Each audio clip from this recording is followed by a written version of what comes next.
In this video, we will cover loops, in particular for loops and while loops.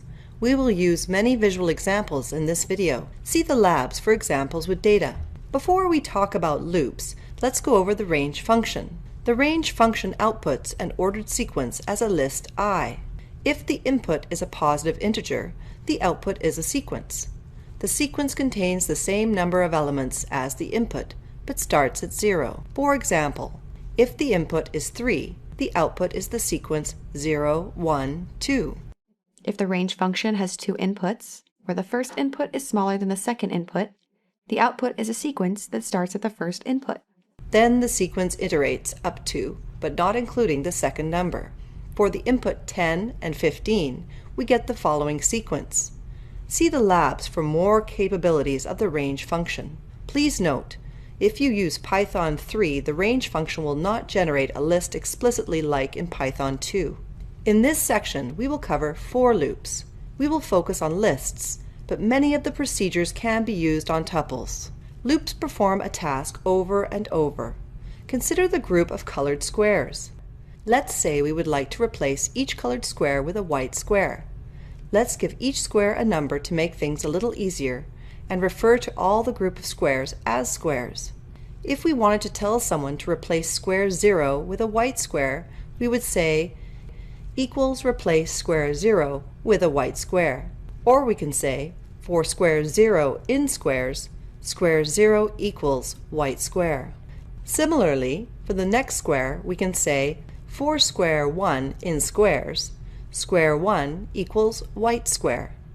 For the next square, we can say for square 2 in squares, square 2 equals white square. We repeat the process for each square. The only thing that changes is the index of the square we are referring to. If we are going to perform a similar task in Python, we cannot use actual squares. So let's use a list to represent the boxes. Each element in the list is a string representing the color. We want to change the name of the color in each element to white. Each element in the list has the following index. This is a syntax to perform a loop in Python. Notice the indent.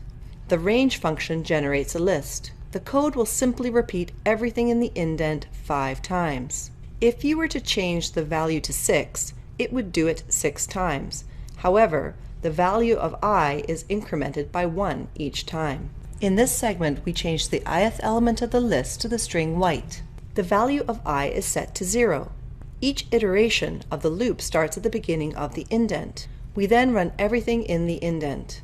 The first element in the list is set to white. We then go to the start of the indent. We progress down each line. When we reach the line to change the value of the list, we set the value of index 1 to white. The value of I increases by 1. We repeat the process for index 2.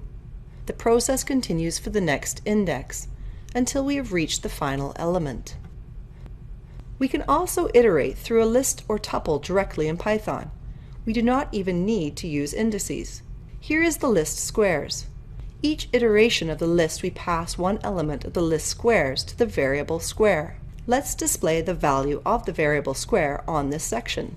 For the first iteration, the value of square is red. We then start the second iteration. For the second iteration, the value of square is yellow. We then start the third iteration. For the final iteration, the value of square is green. A useful function for iterating data is enumerate. It can be used to obtain the index and the element in the list. Let's use the box analogy with the numbers representing the index of each square. This is the syntax to iterate through a list and provide the index of each element. We use the list squares and use the names of the colors to represent the colored squares. The argument of the function enumerate is the list, in this case squares.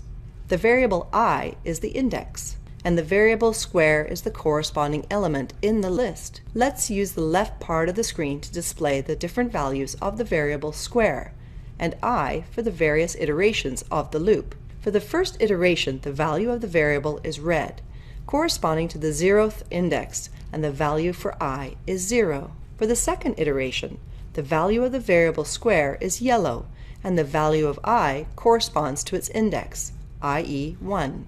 We repeat the process for the last index. While loops are similar to for loops, but instead of executing a statement a set number of times, a while loop will only run if a condition is met. Let's say we would like to copy all the orange squares from the list squares to the list new squares, but we would like to stop if we encounter a non-orange square. We don't know the value of the squares beforehand. We would simply continue the process while the square is orange, or see if the square equals orange. If not, we would stop. For the first example, we would check if the square was orange. It satisfies the condition, so we would copy the square. We repeat the process for the second square. The condition is met, so we copy the square. In the next iteration, we encounter a purple square.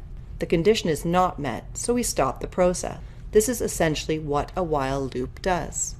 Let's use the figure on the left to represent the code.